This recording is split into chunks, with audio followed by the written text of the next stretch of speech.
piensas que eres empresario y no lo eres, aunque ganes dinero. Porque si dejas de trabajar, tu empresa se rompe. Sin ti, ni el marketing ni las ventas funcionan. Eres tú quien da servicio a todos tus clientes y no puedes salir de ahí. Tu equipo sin ti no sabe tomar decisiones y depende de ti todo el rato.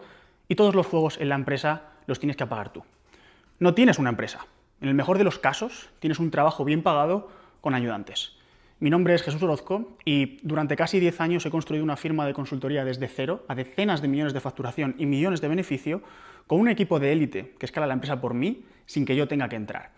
Y es que una empresa de verdad es aquella que adquiere clientes sin depender de ti, da servicio excelente a esos clientes, hace que los clientes te paguen durante años y soluciona la mayoría de problemas sin ti. Así que en este vídeo te voy a enseñar la estructura organizativa de la empresa, qué es lo que debe hacer y conseguir el CEO, el COO, los directivos, los managers y la primera línea del negocio, cómo se gestionan, lideran y cómo se compensan todos estos roles, y un caso práctico de cómo hacer un plan anual para conseguir cualquier objetivo. Lo primero que ves en la estructura organizativa es que no es una estructura horizontal, como una empresa tecnológica supermodernita de software. En nuestra industria, cuando tienes una agencia, una consultora, cuando das coaching, ¿vale? Una estructura horizontal happy flower no funciona. Lo que funciona es una estructura jerárquica que se parece más a cómo funciona el ejército que a cómo funciona una empresa tecnológica de Silicon Valley. Entonces, como ves, tenemos distintos niveles, ¿no? Tenemos en primer lugar la primera línea del negocio, los managers, los directivos, el COO y el CEO. Entonces, vamos a ir línea por línea para entender muy bien qué es lo que hace cada uno de estos bloques. Vamos a ver cómo se les compensa, vamos a ver cómo debe ser su calendario y vamos a ver cómo sacamos la máxima eficiencia de cada uno. La primera línea del negocio lo que se encarga es de hacer cosas.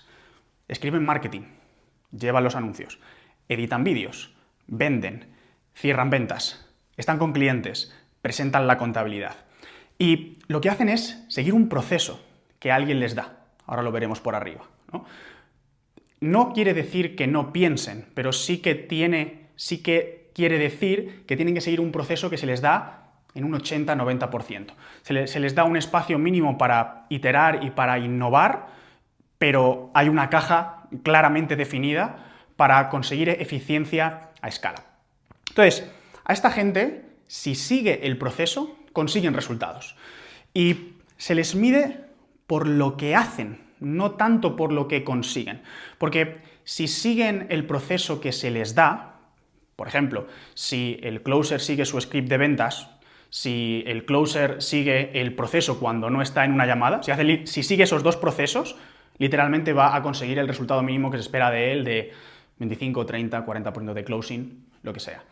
Exactamente lo mismo con el resto de los roles. Entonces, se les mide por lo que hacen y van a conseguir el resultado mínimo que se espera de cada uno en la medida en la que ejecuten ese proceso que se les da correctamente. ¿Cómo es el calendario de alguien de primera línea? En general, es un calendario en el que cada hora tiene claramente lo que tiene que hacer y el cómo hacerlo. No es un día desorganizado. Por ejemplo, en el equipo de Client Success, ¿no? O sea, las personas de tu empresa que dan servicio a los clientes, el día lo empezarán seguramente con una reunión grupal todos, continuarán quizás con uno a uno con los clientes que tienen asignados, después tendrán una pausa para comer y luego por la tarde quizás tengan una sesión en directo con un grupo de clientes, luego van a tener un tiempo de estudio y una vez por semana van a tener un uno a uno con su manager. Su calendario está perfectamente definido de las cosas que tienen que hacer y de cómo se tiene que hacer cada una de las cosas. Se parece más a un piloto de aviación que, aunque tenga cientos o miles de horas de vuelo, sigue un proceso. Y esto es tremendamente importante para asegurar la excelencia y la eficiencia a escala. ¿Cómo se le compensa a la primera línea del negocio? Se le va a compensar siempre con un fijo y un variable, y ese variable va a tener más peso cuanto más cerca estén de una fuente de ingresos. Alguien que está en ventas va a tener mayoritariamente compensación variable. Sin embargo, alguien que está en Client Success va a tener menos que alguien que está en venta directa, y alguien que está en operaciones, en la parte administrativa o en la parte contable, pues va a tener sobre todo una parte fija. La clave es esta, que cuanto más cerca están de una fuente de ingresos, seguramente más intenso y más exigente sea su trabajo en cuanto a los resultados que tienen que entregar en el corto plazo, y cuanto más lejos estén, tienen que entregar resultados, pero el largo plazo es mayor y la tensión es distinta. Evidentemente tiene más potencial de compensación alguien que está vendiendo el ticket más alto que vendas que alguien que está en el día a día de las operaciones. No que uno sea más importante que el otro a nivel fundamental, pero sí que uno es claramente más importante que otro para la empresa, porque es quien pone dinero de verdad. Esa es la primera línea. La siguiente línea son los managers, y aquí es donde se lía la inmensa mayoría de la gente. De lo que se encarga un manager es de contratar, despedir y gestionar al equipo de primera línea. Y su cometido es asegurar una ejecución excelente de los procesos que está ejecutando la primera línea. Y por lo que se les mide mayoritariamente es por lo que consiguen, ¿vale? Entre comillas, me da un poco igual lo que haga un manager mientras entregue el resultado que se le ha pedido a su director, como veremos ahora. Y sus calendarios también están perfectamente parametrizados. O sea, seguramente al principio del día tengan una reunión diaria con el equipo, van a ser ellos quienes la lideren, y cuando termina esa reunión y el equipo está en primera línea trabajando, ellos lo que van a hacer principalmente va a ser control de calidad. Van a ver si las llamadas que estamos teniendo con clientes o con potenciales clientes se está siguiendo el guión de ventas o el proceso que sea que tenga. En el caso de Client Success puede que estén diagnosticando una parte del negocio, tiene que existir un proceso que el manager da a esa persona y que se tiene que encargar que esa persona ejecute correctamente. Quality Control es la inmensa mayoría del día de un manager y estar a disposición del equipo para cualquier fricción que se encuentren con casos concretos con clientes o con situaciones que gestionar. Después de la reunión y el Quality Control, lo que seguramente tengan sea 1-1 con el equipo, ¿no? Entonces, todos los managers, por lo menos en mi manual, en prácticamente todos los departamentos de mi empresa, consultoría.io y el resto de las inversiones, tienen al menos un 1-1 privado con cada persona del equipo por semana, ¿no? Y esta es una reunión donde básicamente son 45 minutos, una hora máximo, donde en primer lugar el manager ve cómo está la persona, ¿vale? Porque el manager tiene que gestionar a esa persona, ¿no? Y hay ciertos roles, como por ejemplo en un equipo de ventas, que la energía tiene que estar alta. Yo puedo tener al contable desmotivado que la contabilidad va a salir, pero si tengo a la persona de ventas desmotivada por el motivo que sea, las ventas no van a llegar. Con lo cual, el manager es un gestor de esa motivación, no me gusta llamarlo, pero mantener la energía alta del equipo y mantener la convicción alta del equipo. Esa es la primera parte. Y la segunda parte va a ser cuando tratar del manager a la persona de primera línea una o dos cosas máximo que ha visto en su proceso de quality control. Quizás ha estado escuchando llamadas o viendo cómo contesta los emails, o quizás ha visto feedback de cliente y va a identificar una o dos cosas que la persona no ha hecho bien en función del script o del proceso que tengan, ¿no? Con lo cual, lo que va a pasar básicamente es que el manager 15 minutos antes de esa reunión lo que va a hacer es identificar esa cosa o esas dos cosas. Al principio de la reunión se va a tener un check de temperatura con la persona para asegurar energía, convicción, y luego vamos a ir a la parte táctica. Oye, he encontrado esto en este caso y este caso, donde no has seguido el script o no lo has seguido con eficiencia, o hay ciertos puntos que tenemos que mejorar. Con lo cual, se lo dices claramente.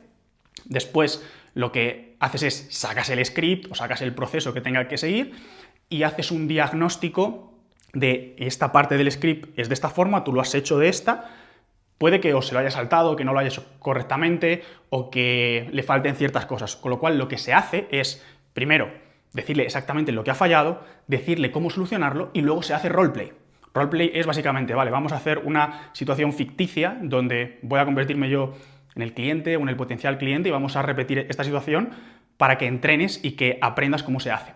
Se hace varias veces hasta que el manager le valide y dice, mira, lo has hecho bien, de esta forma, y lo que espero de ti es que no falles lo mismo dos veces. Una expectativa bastante razonable.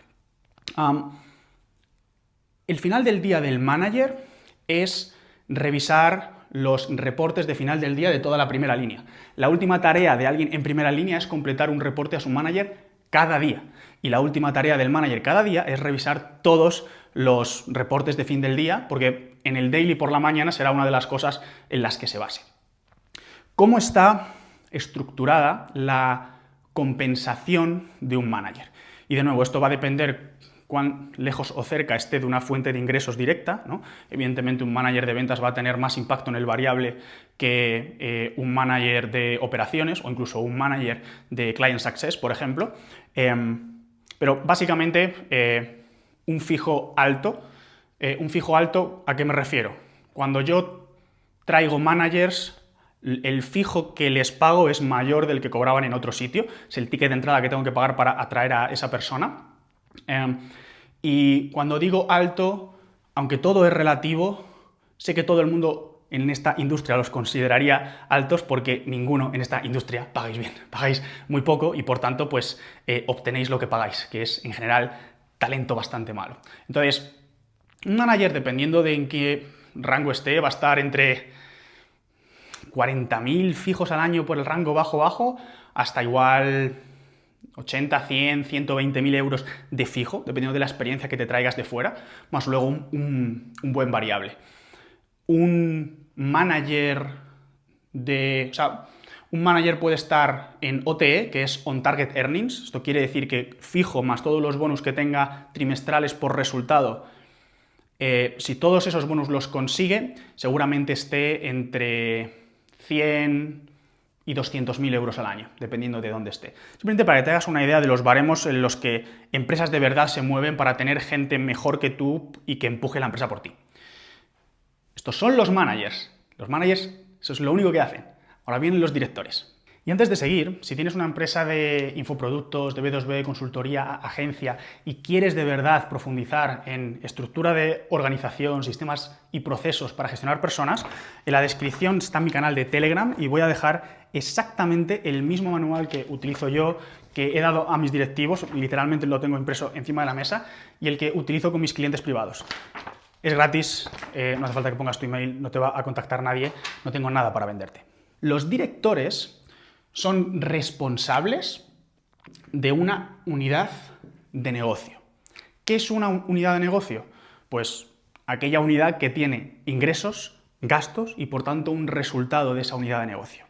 Entonces, por ejemplo, el director de adquisición va a tener ingresos provenientes de los clientes nuevos y va a tener gastos para hacer frente a esa adquisición de clientes, entre otras cosas, y principalmente va a tener los gastos de su equipo de managers, va a tener gastos de publicidad, va a tener gastos de comisiones de venta, ¿no? Entonces, los ingresos menos los gastos te da un resultado, un beneficio neto de esa unidad de negocio, y el director es responsable, es owner de esa unidad de negocio. Y como veremos ahora más adelante, su compensación está expuesta a ese pérdidas y ganancias, a ese resultado de esa unidad de negocio, además de su sueldo fijo, digamos. Entonces, es responsable de una unidad de negocio y ¿qué es lo que resuelve principalmente? Resuelve el cómo se hace. Entonces, un manager tiene quizás un 20% de hueco dentro del proceso que se le da para innovar, ¿vale? Porque al final está trabajando todo el rato con los de primera línea obtiene mucha información, quizás ese manager venga con una experiencia previa que puede aportar también, pero el 80% del proceso que sigue un manager se lo da a un director, ¿vale? Y esto es tremendamente importante, ¿vale? Porque si el manager no tiene el proceso correcto, los de primera línea pueden ejecutar ese proceso bien, pero que el resultado no sea el que queremos. Entonces ese proceso no es correcto. Y el proceso, el cómo, la responsabilidad la tiene el director. Entonces, ¿cómo genera el director un proceso que consideramos correcto? En primer lugar, lo que va a analizar es cómo se han hecho las cosas en esta empresa antes, porque esa es la información más fiable que tienes, ¿no? Por mucho que veas por ahí cómo se hacen cosas, al final tu realidad es la que tiene que priorizarse por encima de lo que te diga el resto. Entonces, ahí vas a sacar mucha información. La segunda va a ser su experiencia previa fuera de la compañía.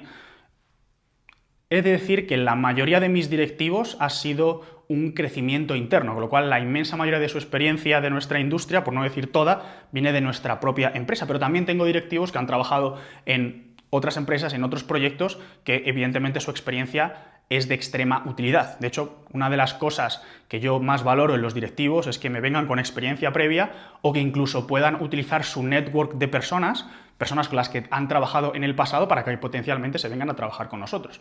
Dicho esto, se analiza cómo lo ha hecho la empresa hasta ahora, se suma la experiencia previa del director y luego lo siguiente es ver los principios de la empresa, ¿no? Los principios son aquellas guías que nos ayudan a tomar decisiones de forma independiente, ¿no? Y que nos puede sumar para generar un proceso correcto. Por ejemplo, si el principio número 1 de la empresa son los resultados de los clientes, para mejorar un proceso me puedo hacer la pregunta de ¿hace esto que mi cliente tenga mejores resultados, sí o no? Normalmente cuando tomas una decisión basada en tus principios, los principios de la compañía, que a su vez están basados en cómo las cosas han sucedido en el pasado, seguramente sea una buena decisión. Y por último, ¿vale? El punto cuarto para generar un proceso efectivo es pedir ayuda. Entonces, si tú no sabes cómo hacer algo, pues tendrás que ir a alguien que sepa hacerlo. ¿Y cómo identifico a alguien, cómo un director identifica a alguien que me puede dar un proceso correcto?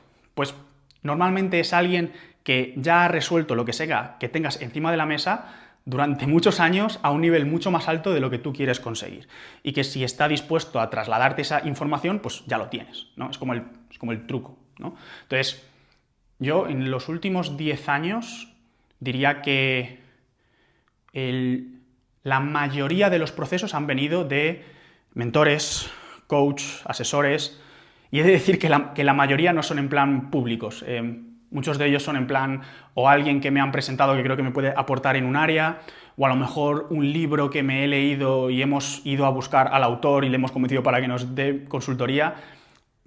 Va más por ahí que por los típicos gurús de internet, aunque también he trabajado con todos los que la gente considera referentes. Entonces, los directivos tienen la responsabilidad de de tener el cómo bien sólido para trasladárselo a los managers, para que a su vez los managers den un proceso que tenga una fiabilidad bastante alta de que funcione para entregar resultados. Entonces, se aseguran que el proceso se aseguran que el proceso que dan a managers es el correcto, porque si los managers no tienen un proceso correcto, nadie está teniendo una oportunidad justa de avanzar y de llegar a sus objetivos de compensación. Y no solo eso, el proceso tiene que estar pasado siempre por un filtro para que sea un proceso inteligente, ¿vale? Y esto es un cuadrante que llevo utilizando años que me ayuda un montón, que simplifica bastante las decisiones y las cosas que puedes hacer, ¿vale? Porque la realidad es que si tú quieres llegar al punto B y estás en el punto A, ¿vale? Lo primero que tienes que hacer dos cosas al principio. Primero, ser súper optimista con el objetivo donde quieres llegar. Segundo, ser hiperrealista con dónde estás hoy, ¿vale? Tercero, tienes que saber identificar cuál es el cuello de botella principal, el qué, ¿vale? Y hay veces que tú no lo sabes. El mentor te puede, o la persona que te asesore, el consultor, lo que sea, te debe dirigir hacia, ok, es que lo que te falla es esto, porque tú no sabes lo que falla si nunca lo has conseguido. Y tienes también la variable del tiempo, ¿no? Quiero llegar de punto A a punto B, concentrándome en esto, en este tiempo, ¿vale? Todos los problemas vienen por no asentar las expectativas correctamente, ¿vale? Cuando se las asientas mal a un cliente, aunque le des mejores resultados, puede que te falle. Y lo mismo las expectativas que te generas a ti mismo. Tú puedes llevar una empresa desde 0 a 1 millón al mes en 5 o 6 años. Digo tú, realmente digo yo, porque yo lo he hecho. Entonces, lo puedes hacer en X años. En 90 días yo no he visto nunca a nadie que lo haga y no pienso tampoco que sea posible por la experiencia que tengo. Entonces, el tiempo es una expectativa tremendamente importante. El qué, si no lo sabes, te lo puede dar un mentor, y luego tienes el cómo, ¿vale? Y en el cómo es básicamente un paso a paso, es la estrategia.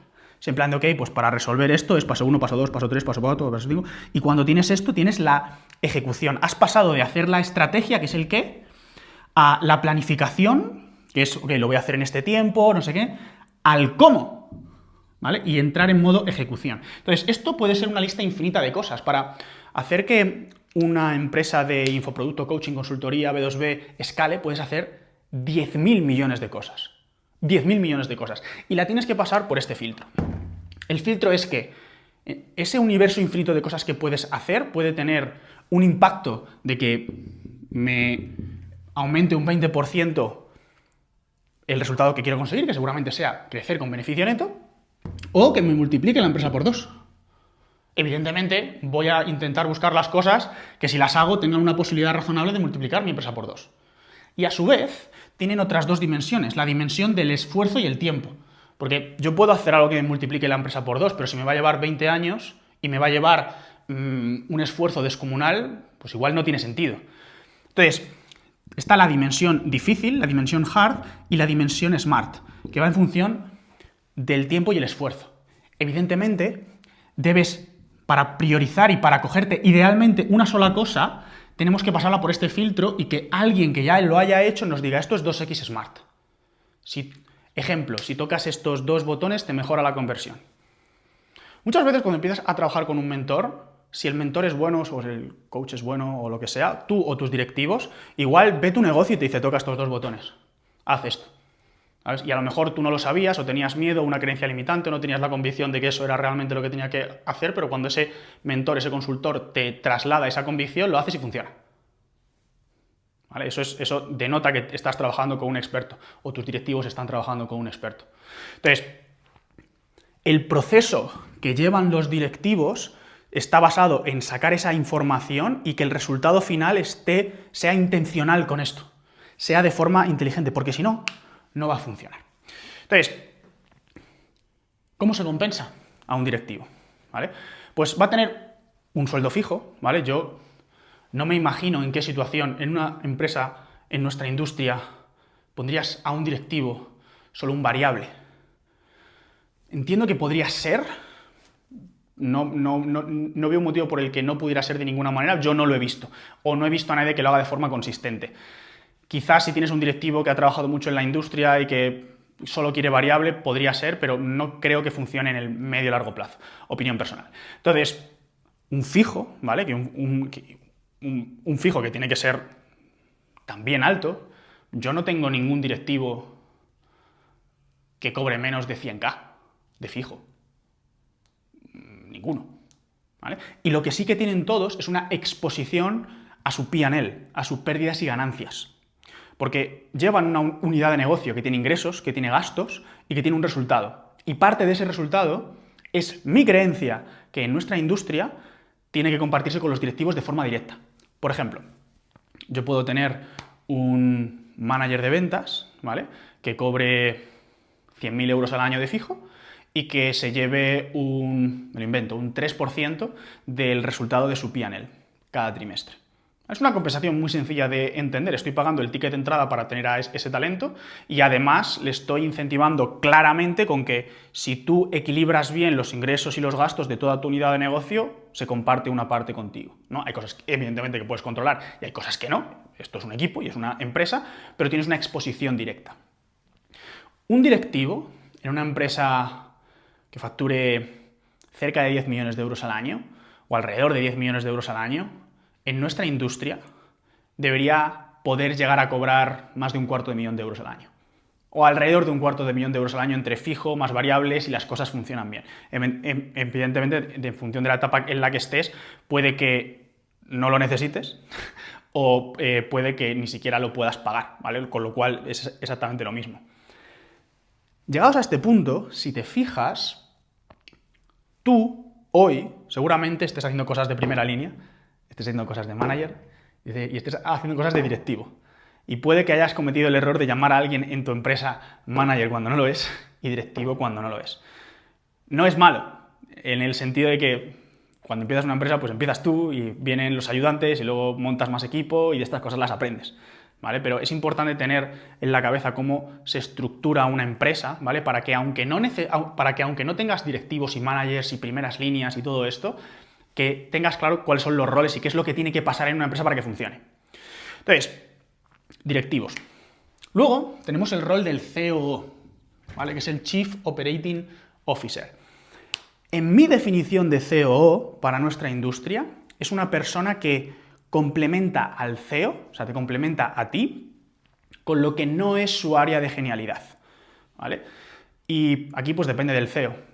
Si el CEO está más cerca del área de adquisición, el director de operaciones puede estar más cerca del área de, pues igual, la parte legal, fiscal, administración, recursos humanos, producto, ¿vale? Y al revés. Entonces, el CEO actúa como uno de los cortafuegos principales del CEO con toda la empresa, ¿vale? Yo, por ejemplo, no hago follow-up con nadie en mi compañía. Con nadie. Yo trabajo a través de mi CEO y mis directores. No hago follow-up con nadie. ¿Vale? Él es quien hace follow-up, porque si no tendría que estar todo el día o en Slack o en WhatsApp o aquí en la Office hablando con todo el mundo. Ese no es el trabajo del CEO que mi empresa hoy necesita por el volumen que tenemos, ¿no? Entonces, el COO se encarga de llevar el día a día de la compañía, ¿vale? Con una o varias áreas de responsabilidad en función de cuál sea el área de genialidad del CEO, pues el COO le complementa. Entonces, pues puede llevar adquisición, retención, producto u operaciones puras, ¿vale? O puede llevar varias. ¿El calendario de un COO cómo es? Es un calendario lleno de reuniones con los directivos, quizás con los managers, quizás quiere saltar a una reunión que tiene, que tiene el manager con los equipos, está viendo dashboards y controlando todo el rato, tiene uno a uno con los directivos, con los managers y sobre todo comunica mucho y muy bien con el CEO. ¿Bien? Entonces, la compensación de un CEO, evidentemente, va a tener una exposición al P&L de las unidades de negocio que lleve directamente o quizás de toda la compañía, ¿vale? Y un CEO bueno para una empresa superior a 10 millones podría llegar a ganar 500.000 o incluso 1 millón de euros al año. Entonces, ese es el CEO. El COO. Y ahora vamos a hablar del CEO. ¿Qué hace el CEO? El CEO hace lo que la empresa necesita. Entonces, si el CEO tiene que entrar en cualquier sitio de la compañía, evidentemente después de que haya entrado toda la gente que está por debajo para solucionar cualquier cosa, entra. Si la empresa necesita algo temporalmente o para un proyecto de lo que sea y el único que puede, sabe y tiene espacio y recursos es el CEO entra. Este es el principal principio, ¿vale? Y esto yo creo que no acaba nunca. O sea, diría que incluso hoy para mí 5 o 10% de mi tiempo está en cosas que no son de la definición típica de CEO, pero está bien, es lo que la empresa necesita y el CEO está para lo que la empresa necesita en primer lugar. En segundo lugar, debería tender a donde solo él o ella es el mejor o la mejor, ¿vale? Porque hay un concepto que es el de área de genialidad, y todos lo tenemos, ¿no? Los CEOs, los CEOs, los directivos, los primera línea, todos, ¿no? Y la empresa debería ser un vehículo que acompaña a esa persona a su área de genialidad en el tiempo, ¿vale? Evidentemente va desde arriba hacia abajo en cuanto a quién llega antes a su área de genialidad y cuánto tardas en llegar a tu área de genialidad pura, ¿vale? Porque en ese punto es en el que confluye lo que la empresa necesita, lo que tú quieres y donde tú eres el mejor o la mejor. Imagínate que en tu empresa todos están en ese punto y encima es exactamente lo que tu empresa necesita. Automáticamente el trabajo y el día a día que tiene una persona se sale completamente de las tablas porque ya no se siente como trabajo, es como estar jugando, porque es tu área de genialidad. Es lo que más te gusta hacer y encima eres el mejor. Entonces, el CEO tiene que tender a su área de genialidad, ¿vale? Y aquí pues depende del CEO. Si es un CEO que está más orientado a la adquisición, si es un CEO que está más orientado a las operaciones del día a día, es un CEO quizás más orientado a producto, ¿vale? Entonces, seguramente estés escuchando esto y digas, vale, yo soy quien en mi empresa hace absolutamente todo esto. Exacto, por eso si quieres mejorar tienes que seguir escuchando. Entonces,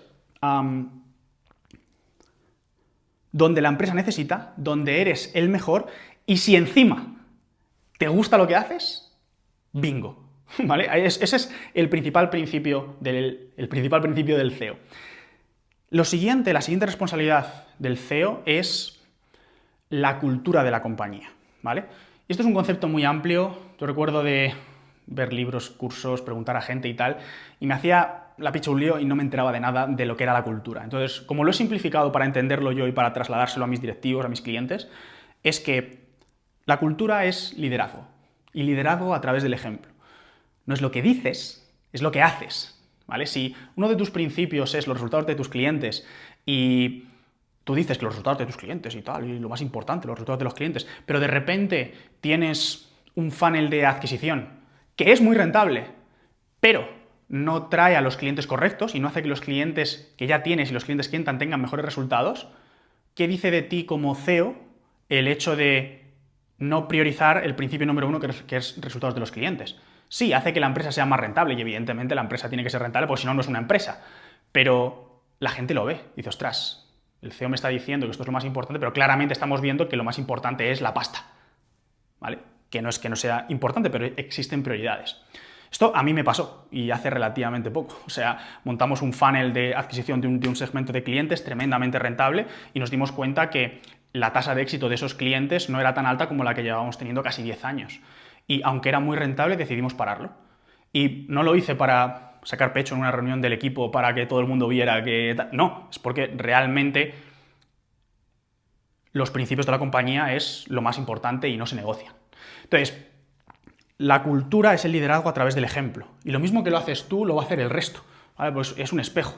Al final, cuanto más tiempo esté la gente trabajando contigo, más cerca, incluso físicamente, ¿vale? Se va a trasladar tu forma de tomar decisiones y tu forma de actuar. Y eso es la cultura. Porque si no, entras en un modelo de micromanagement. Todas las decisiones, por muy pequeñas que sean de la empresa, tienen que pasar por el CEO. Te vuelven loco, como seguramente estés ahora.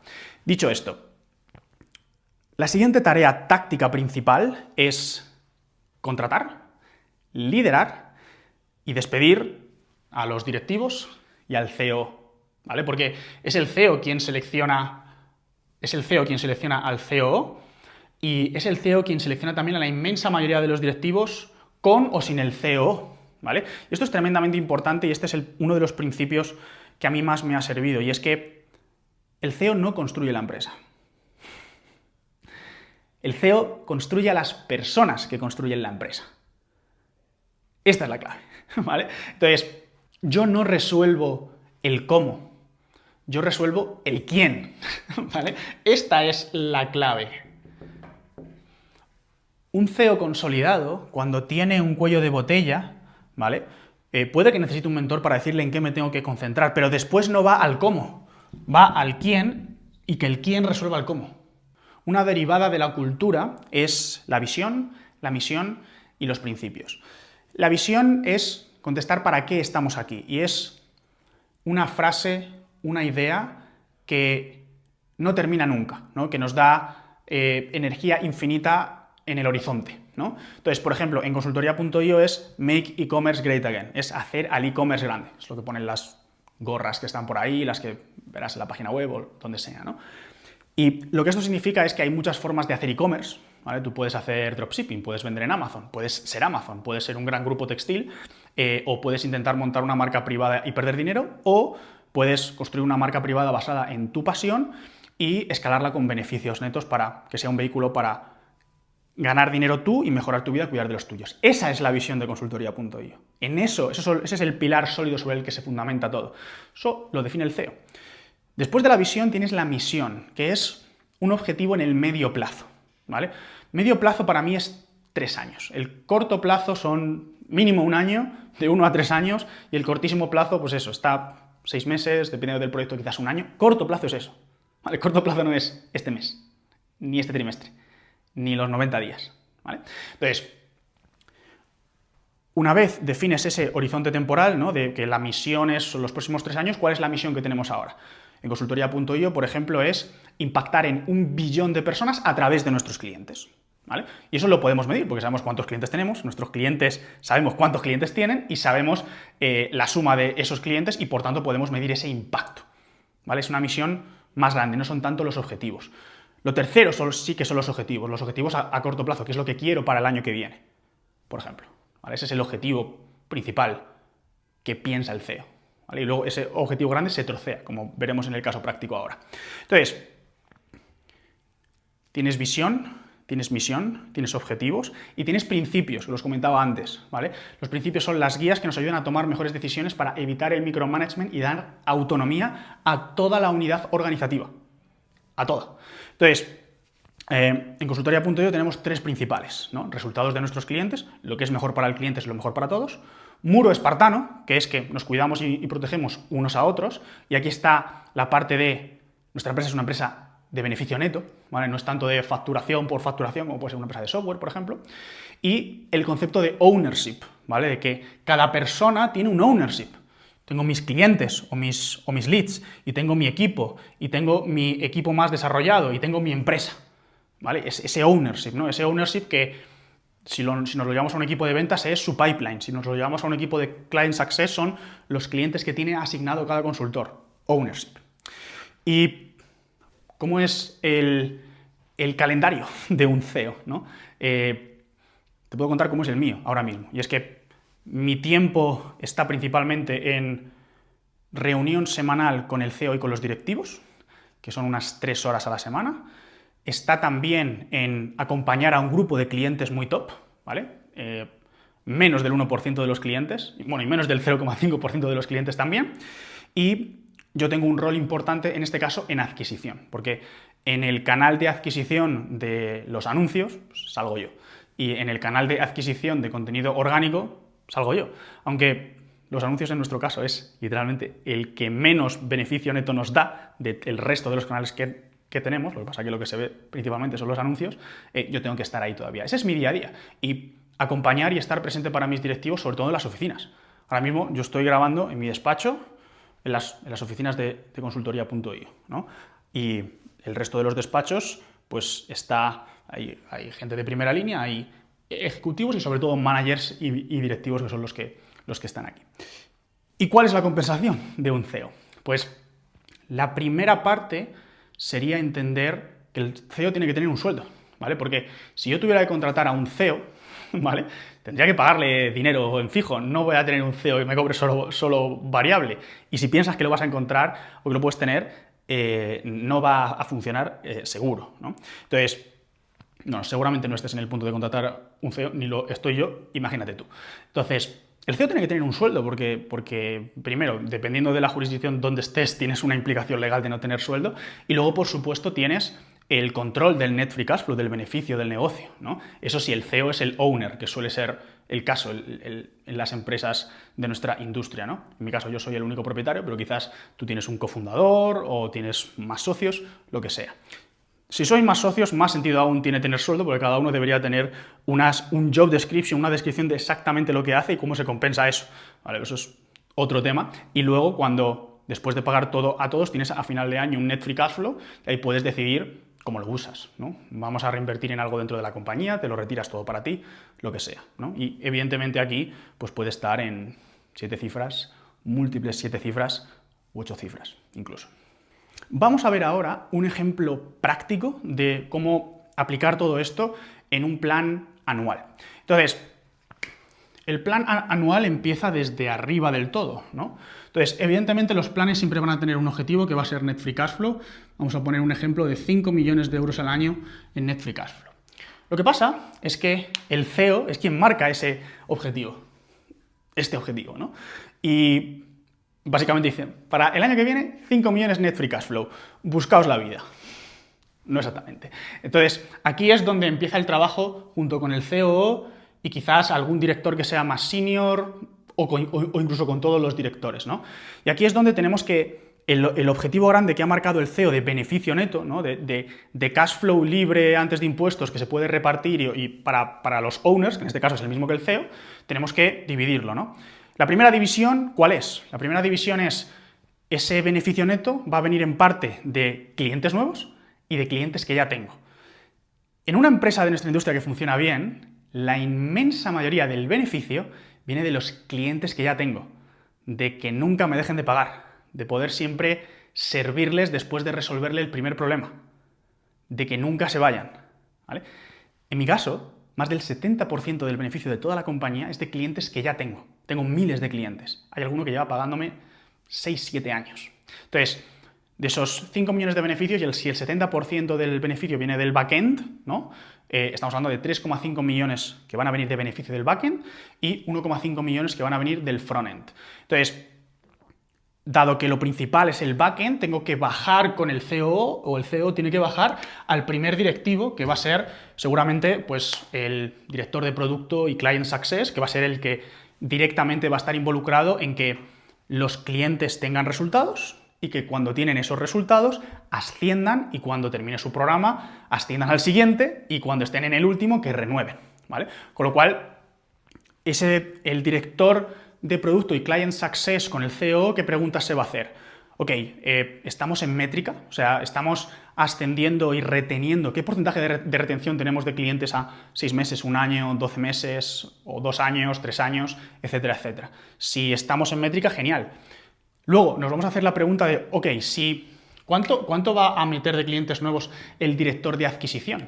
¿Vale? Porque igual, con lo que va a conseguir el director de adquisición, yo no tengo que cambiar nada y simplemente tengo que asegurarme que la estructura que tengo por debajo soporta X porcentaje más de clientes nuevos, ¿vale? Porque si solo tengo que resolver para este año que los clientes nuevos que me entren me asciendan y se retengan de la misma forma que lo he hecho en el pasado con menos volumen, ese es el objetivo y ese es el plan que tiene el director de Client Success, Producto y Backend. No tiene que hacer nada más.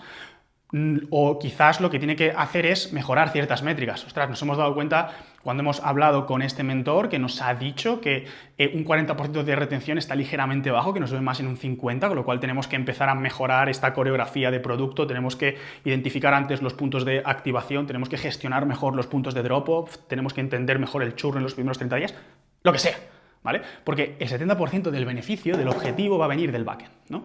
Por ejemplo.